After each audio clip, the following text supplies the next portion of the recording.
Je suis veuve depuis 18 ans, avec 7 enfants dont une nièce à charge.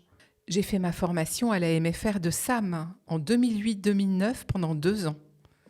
J'ai souhaité faire cette formation car je voulais apprendre de nouvelles techniques agricoles en vue d'accroître ma production. Pendant 2 ans, j'ai été formée sur les techniques culturales, l'élevage de volailles, le stockage et la conservation du maïs et la fabrication du savon. Ce qui m'a le plus plu dans la formation, c'était les techniques agroécologiques. Depuis, les techniques culturales que j'utilise le plus sont le labour en contrepente et le labour à plat à la charrue.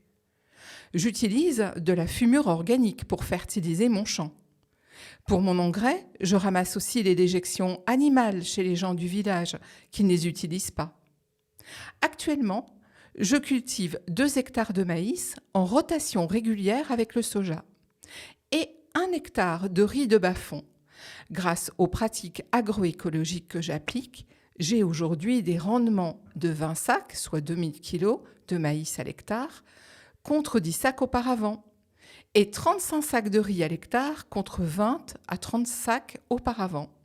Aujourd'hui, je me sens fière, car j'arrive à prendre soin de mes enfants et à payer leur scolarité, ainsi que les frais d'apprentissage de ma nièce, qui sont de 240 €. Avant, je me sentais faible, mais maintenant, je me sens forte et belle, et je suis respectée dans la famille et dans le village. Ces derniers temps, j'ai aussi pris la décision de former 5 femmes dans notre cours aux techniques agroécologiques de production. Et leurs rendements se sont nettement améliorés. Les hommes, eux, ne répliquent pas les techniques agroécologiques que nous utilisons, car ils préfèrent l'agriculture extensive.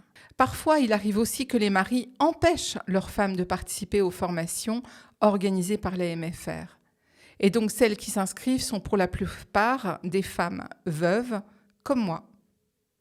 Aujourd'hui, la MFR est quasiment délaissée. Et je pense qu'il est nécessaire de chercher d'autres partenaires pour sa réhabilitation afin que d'autres personnes bénéficient des formations.